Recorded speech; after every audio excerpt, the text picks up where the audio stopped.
May 1787,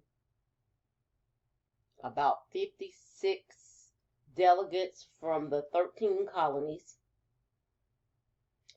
gathered in Philadelphia, Pennsylvania, in a location and began to hammer out what would eventually become the American Constitution. It was completed on September 17th, 1787. We are about to celebrate Constitution Day, and we will do so with a forum that I will give you more information about. Of course, it will be virtual, and you can definitely get extra credit points for attending the Constitution Day panel. Will be me and several professors from South Campus that will be talking about the subject of me, or we, looking at the Constitution and the freedoms that we have and the restrictions that we have, and seeing how they fit, especially in a time when we are in the middle of a global pandemic, and when the freedom of expression and freedom of assembly keep bumping their heads. Now, when I talk about freedom of expression and freedom of assembly, those are both concepts that come from the First Amendment. It is one of 10 amendments that were eventually added to the Constitution, and we call those 10 amendments the Bill of Rights. Anti-Federalists fought tooth and nail to convince those that were in favor of ratification of this Constitution that these gentlemen had worked on to add in exchange for approval and ratification by the various colonies. I am not of the camp that believes that heroes have to be perfect, and you will see and hear many accounts of the imperfections of the men that sat in that room that, by all accounts, got very hot. And if it had not been physically hot, then it definitely was emotionally hot. They worked, they fought, some walked out to come up with what, in my opinion, is a work of pure genius. There was nothing like it before.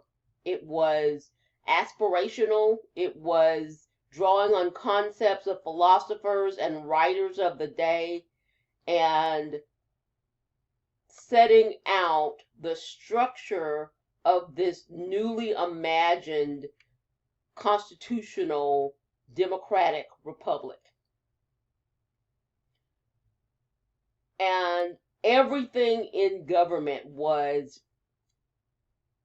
foundational, and the foundation was that Constitution. They laid out what different branches of government can do, must do in some instances. It also put some restrictions on what couldn't be done. Also written into this Constitution are checks with different branches of government, making sure that no one branch gets too powerful or runs off or gets so corrupted that you can't come back from it. And as time progressed, these checks and balances were strengthened, and all of it is based on the ability of people to understand that we're going to go by this document. What this document says is how we're going to run things, and this is how we're going to keep a civilized society. They even wrote into it a way of settling disputes. one that did not involve fighting in the streets and duels, though people did it all the time. It was through an elaborate legal system. In the United States, we are pretty litigious. The way that we resolve even the smallest disputes is through legal action. If you haven't paid your rent, then the landlord can't just kick you out of your house. They have to go to court, get permission, show that you haven't paid your rent, and then get permission to be able to remove you from the home. If someone steals something from you, then we go to court to get that resolved. It is not only accessible to the elite, it is not only accessible to courts. We see that our legal system is accessible to every citizen in some way. We have an elaborate small claims court system that doesn't even require you to have an attorney.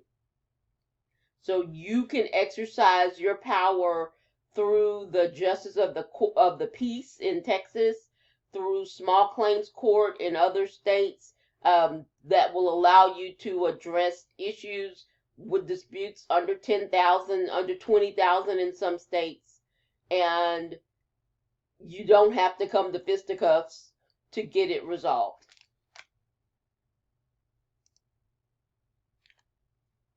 Another thing that came out of the operation of this newly formed nation, once the Constitution had been ratified by the 9 requisite states, it became pretty clear that we were going to have a free market system.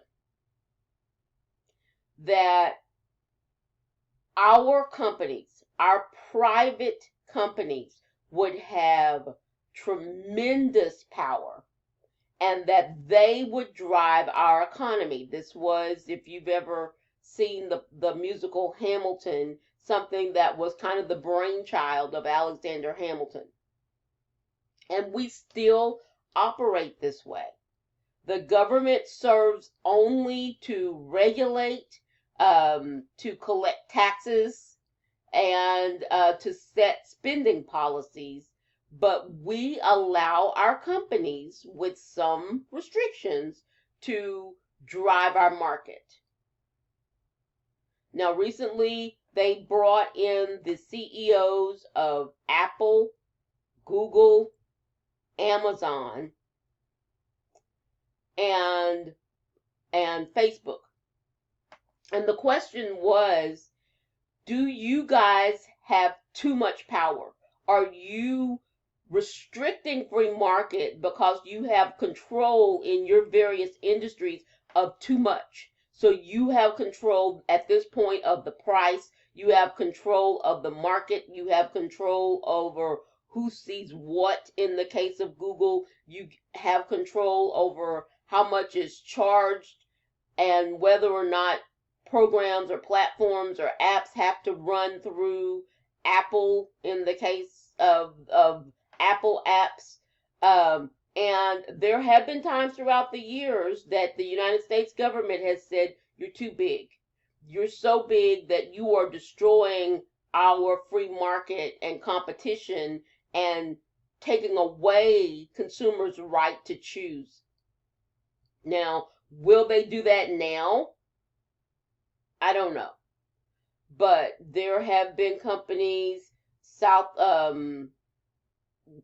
AT&T or Southwestern Bell was a large company that really at some point was controlling about 80 to 90% of the telephone market, from actually providing services to the newly emerging internet market, to the equipment that was needed. They owned all of it. and they were crushing other companies and other competition. We do allow our large corporations, I'm going to get it in a minute, our large corporations to influence public policy, to have input on public policy, in some instances to even set their own public policy. One of the biggest things that we have heard over the term from 2016 to now is that many of the people that have been put in place in different departments in the United States government came from business. And so we have seen people that work for oil companies leading the EPA, and then you start to see EPA is the Environmental Protection Agency. Environmental Protection Agency has started rolling back some of the restrictions. Some people would say that's the fox guarding the hen house. I'm from the country, so just deal with it. And it leads to this real question of the concept of elitism. Are there some people that are better positioned, and because they are better positioned, either because of their family or because of their money and wealth, are they more influential? Should they be more influential? Certainly, we give a lot more respect to these people, but does that mean that they shouldn't be regulated? Does that mean that they should be able to tell members of government, either the executive branch or the legislative branch, this is what I want, and see it happen? Certainly, the way that the Constitution was written, that was not the plan. In fact, many of the checks and balances that were written into the Constitution were trying to avoid just this.